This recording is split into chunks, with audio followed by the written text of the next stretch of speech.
तो दोस्तों, आपको अपना नाम किस तरह रखना चाहिए? आपका नाम का पहला अक्षर क्या होना चाहिए? किसको ज़रूरत पड़ जाती है अपना नाम बदलने की? नाम आपके जीवन में क्या रोल प्ले करता है? क्या अच्छे अक्षर का नाम आपकी किस्मत चमका सकता है, या कहीं बुरे अक्षर का आपके नाम का कहीं ना कहीं जीवन में आपके संघर्ष ला सकता है? तो आज आपके नाम की शक्ति क्या है और आपकी किस्मत आपके नाम से कैसे जुड़ी हुई है, इसकी जानकारी मैं आपको देने वाला हूं। नमस्कार दोस्तों, मैं सुभाष शर्मा चंडीगढ़ से ज्योतिष ज्ञान में आपका स्वागत करता हूं। दोस्तों, जैसा कि हम जानते हैं, नाम अगर भीड़ हो हज़ारों लोगों की या फिर 100 लोगों की भीड़ है और उस भीड़ में सिर्फ आपका नाम लेकर बुलाया जाए, तो क्या सभी लोग देखेंगे आवाज़ देने वाले की तरफ, या फिर सिर्फ वही व्यक्ति देखेगा कि मुझे कोई पुकार रहा है? उसकी नज़रें ही वहाँ घूमेंगी, बाकी और किसी की नहीं। इसी तरीके से जो आपका नाम है, आपका नाम आपके ग्रहों की एनर्जी आप तक किस तरह पहुँचा रहा है। एक अच्छा नाम जीवन में अच्छे मुकाम तक पहुंचा देता है, कहीं ना कहीं बुलंदियों पर पहुंचा देता है। और एक अच्छा नाम ना हो अगर जीवन में, कहीं कोई खराब अक्षर का कोई नाम रख लिया गया हो, तो जीवन में कहीं ना कहीं संघर्ष दे देता है। संघर्ष बचपन से ही संघर्ष, अब बचपन से ही या तो बीमारियां लग जाएं या परिवार में दुख संकट आ जाएं, जिसके कारण अपनी परवरिश पे कहीं ना कहीं बुरे असर पड़े। जब जीवन में आगे का कहीं हिस्सा आए, पढ़ाई लिखाई, नौकरी, वैवाहिक जीवन, संतान के सुख, संतान के प्रति जिम्मेवारियां, इन सब में कहीं ना कहीं व्यक्ति पिछड़ जाता है। और दूसरी तरफ व्यक्ति जीवन में हमेशा संघर्ष ही संघर्ष जीवन में उठाता है। अब एक और एग्जाम्पल समझिए, अगर आप किसी चिट्ठी को किसी एड्रेस पर भेजना चाहते हैं, तो आप उस चिट्ठी पर उस पता करने वाले का यानी कि पाने वाले का नाम पता लिखेंगे कि हाँ, ये चिट्ठी वहाँ जा रही है। इसी तरीके से जब भी कोई आपको संबोधित करता है, संबोधित यानी कि आपके नाम से आपको बुलाता है, तो आपके ग्रहों की एनर्जी उस तरह से एक्टिवेट होकर आपका एक रिफ्लेक्शन करती है। रिफ्लेक्शन जैसे कि शीशा भी हमारा प्रतिबिंब दिखाता है। इसी तरीके से हमारे नाम में जो एक वाइब्रेशंस उत्पन्न होती हैं, वही वाइब्रेशंस बोलने वाले के मन मस्तिष्क पर असर करती हैं और हमारे ग्रहों को भी उसी तरह से एक्टिवेट करती हैं। अब कुछ दिन पहले एक बच्चा था जिसकी कुंडली उसकी माता ने दिखाई। उसकी माता ने बच्चे का नाम बताया संघर्ष। वो दिल्ली के आसपास के कहीं रहने वाले थे। संघर्ष नाम बताया, तो मैंने सबसे पहले ही बोला कि ये संघर्ष नाम किसने लिखा? तो उन्होंने ये बोला मुझे, ये नाम इसके पिताजी रख कर गए थे बोल दिया। अब थे का मतलब क्या हुआ, आप समझ ही गए होंगे कि बच्चा बिना पिता के सहारे के है, यानी कि पिताजी नहीं है। तो संघर्ष, आप देखिए बच्चे के जीवन में संघर्ष बचपन से ही शुरू हो गया। ना ही पिता का साया, ना ही वो ज़रूरतें पूरी हो पा रही हैं पैसों के अभाव में, और साथ ही साथ अपनी सेहत भी उसकी ख़राब है। तो ऐसे नाम मत रखिए। सीता, माता सीता के नाम पर कई लड़कियों का नाम रखा जाता है, या लक्ष्मी के नाम पर, माता लक्ष्मी के नाम पर भी लक्ष्मी नाम रख दिया जाता है। तो ऐसे नाम कभी मत रखिए। आपने क्या इनके जीवन के संघर्ष को नहीं देखा? आपने क्या इनके जीवन के परेशानियों को नहीं देखा? जिस तरह का नाम होगा व्यक्ति का, उस तरह के गुण और उस तरह की ईश्वरीय कृपा उसके जीवन में आएगी। इस चीज़ का आप ध्यान रख लीजिए। अगर आप अच्छे नाम रखें, तो नाम बहुत से हैं ऐसे नाम जो कि परिवार में खुशहाली लाते हैं और बच्चे का जीवन भी पनपने में मदद करते हैं।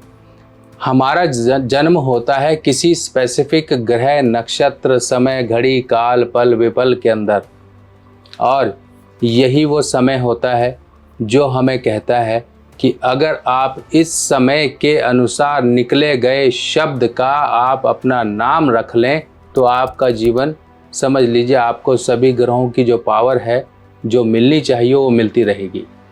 हम यहीं पर गलती कर लेते हैं कि वो नाम ना रखकर दूसरा नाम रखते हैं, और ये बहुत बड़ी भूल होती है। लोग ये समझते हैं कि जन्म का नाम नहीं रखना चाहिए।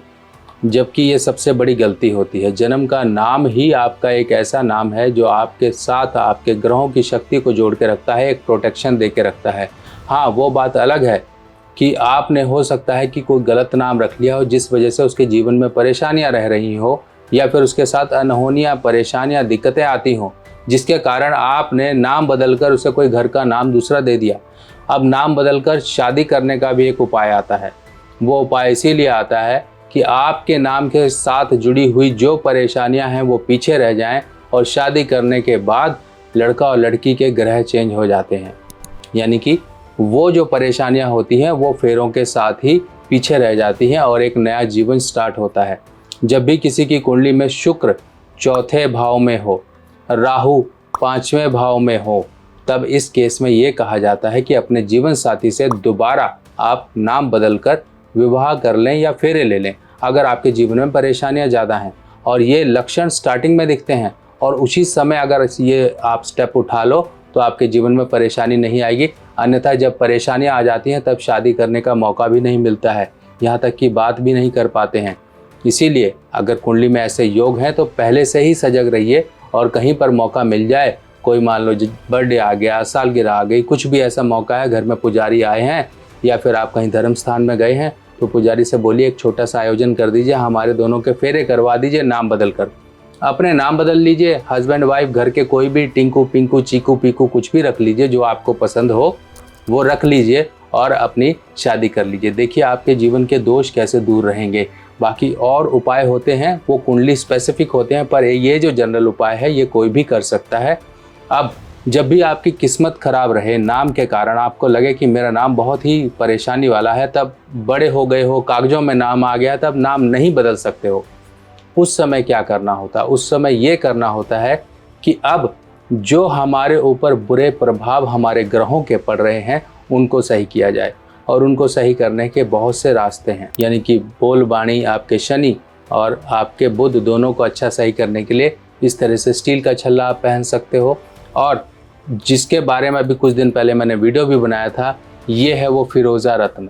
ये फिरोज़ा रत्न अब देखिए किस तरह से ये फिरोज़ा रत्न का ब्रेसलेट होता है। आपने फिल्म स्टार्स के हाथ में भी देखा होगा, बहुत से लोगों के हाथ में देखा होगा। इस रत्न को कहते हैं किस्मत चमकाने वाला रत्न। अब ये रत्न देखिए चांदी में बना हुआ है, और ये लगभग 35 ग्राम का रत्न होता है, और ये निशापुरी ईरानी फिरोज़ा, यानी कि ईरान में निशापुर एक माइन है, वहाँ से प्राप्त होता है।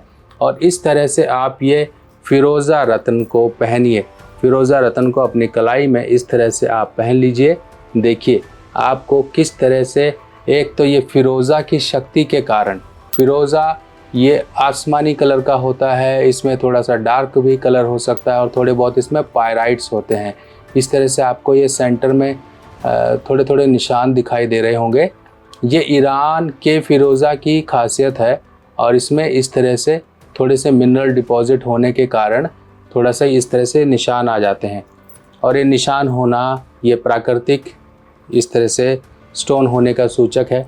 बाकी ये स्टोन थोड़ा सा ऊबड़ खाबड़ होता है, तो ऊपर का स्टोन तो ये पॉलिश करके इस तरह से बना दिया जाता है, नीचे आपको थोड़ा सा दिखाई देगा। देखिए ना तो पॉलिश है ना कुछ है, इसलिए कभी भी मत ये सोचिएगा कि स्टोन बिल्कुल चमकदार हो, इस तरह से हो, ऐसी नहीं होता है। जो प्रकृति ने चीज़ बनाई है वो अपने अनुसार बनाएगी, पर हम उस प्रकृति की चीज़ में क्या कारीगरी कर सकते हैं ये इंसान के हाथ में होता है, पर वो भी लिमिटेड होता है, कुछ मात्रा तक होता है। इस तरह से आप फिरोज़ा रत्न, अब देखिए ये ब्रेसलेट है और चांदी का ब्रेसलेट है, और इसमें लगभग 35 से 37 ग्राम लगभग चांदी की ये लगी है चेन। बाकी का वज़न और अलग है। ये चीज़ें टोटल मिला के लगभग 40 ग्राम के आसपास ये चांदी आ जाती है। आप चांदी में इस तरह से बनवा लीजिए। और ये छोटा सा एक तरह से रत्न आपकी जो कलाई है, अब कलाई में ये जो रत्न आ गया, अब समझिए ये क्या करता है। जैसे ही ये कलाई में आया तो आपके तीसरे घर को इसने एक्टिवेट कर दिया। अब तीसरे घर के सामने आपका घर पड़ता है 11वां और 9वां। अब ये 2 घर हैं, यानी कि 3 घरों का लेना देना है आपके पुरुषार्थ, यानी कि आप जो भी मेहनत करेंगे वो तीसरा घर है। 9वां घर आपकी किस्मत है, 11वां घर आपके मेहनत के द्वारा अर्जित किए हुए फल। जब व्यक्ति ये कहने लगे ना कि मुझे अपनी मेहनत का फल नहीं मिलता है, तो समझ लीजिए कहीं ना कहीं आपके 3 घर कुंडली में कमज़ोर हैं और उन्हीं 3 घरों को मजबूत करने के लिए काम करता है ये फिरोज़ा रत्न। अब फिरोज़ा रत्न को आप पहनिए, धारण करिए, देखिए आपको इसके काफ़ी अच्छे रिजल्ट्स देखने को प्राप्त होंगे। जीवन से आपके संघर्ष निकाल देगा ये फिरोज़ा। लाल किताब की सभी सामग्री अब आप मेरी व्हाट्सएप कैटलॉग पर आसानी से देख सकते हैं और आप अपने एड्रेस पर मंगवा भी सकते हैं। तो दोस्तों, अब आप ये भली भांति समझ गए हैं कि कभी भी नाम को ऐसा मत रखिए कि उसके नाम में कहीं ना कहीं कोई कठोरता, कोई संघर्ष या फिर किसी तरह की दिक्कतें दिखाई दे रही हैं। कई बच्चों के नाम रख देते हैं रुद्र। अब रुद्र कौन है, थोड़ा ये भी सोचिए। जैसा नाम होगा वैसी ही तासीर व्यक्ति के अंदर आएगी। कभी भी इस तरह के नाम मत रखिए। उन्नति, प्रगति, ये बच्चियों के नाम हो गए, ठीक है। ये थोड़ा मीठी, देखिए घर में भी हम बोलते हैं, जैसा नाम बोलोगे वैसा ही उसके ऊपर प्रभाव आएगा। ये मान के चलिए आपका जन्म जिस नक्षत्र में हुआ है उस नक्षत्र के 4 चरण होते हैं और 4 चरणों के अनुसार कुछ शब्द आते हैं। उन शब्दों से उठाकर वही नाम रखिए जो आपको पंडित जी बता के जाते हैं कि ये आपके बच्चे का जन्म नक्षत्र है और ये नाम अक्षर बनता है। अब उस नाम अक्षर पर आप सोचिए। कभी भी ऐसे नाम मत रखिए साधु सन्यासियों के या फिर ऐसे देवी देवताओं के जिनके जीवन में संघर्ष रहा या फिर वो किसी उद्देश्य से आए, उन्होंने कहीं कोई दिक्कतें हासिल करी। नहीं, आप कामयाब लोगों को देखिए, उनके नाम रखिए या फिर कोई ऐसे नाम रखिए जिससे आपके परिवार की वो चीज़ें दूर हों, परेशानियां दूर हों। ऐसे नामों को सेलेक्ट करिए, देखिए कैसे जीवन बच्चे का भी बढ़ेगा, परिवार में भी खुशहाली आएगी। बाकी जब जन्म हो ही गया और नाम ही रख लिया गया तो उसको सही करने के लिए कुछ छोटे छोटे उपाय करते रहिए, जीवन आपका सही से गुजर जाएगा। बाकी मिलते हैं नई जानकारी के साथ नई वीडियो में, तब तक के लिए आज्ञा दीजिए। नमस्कार।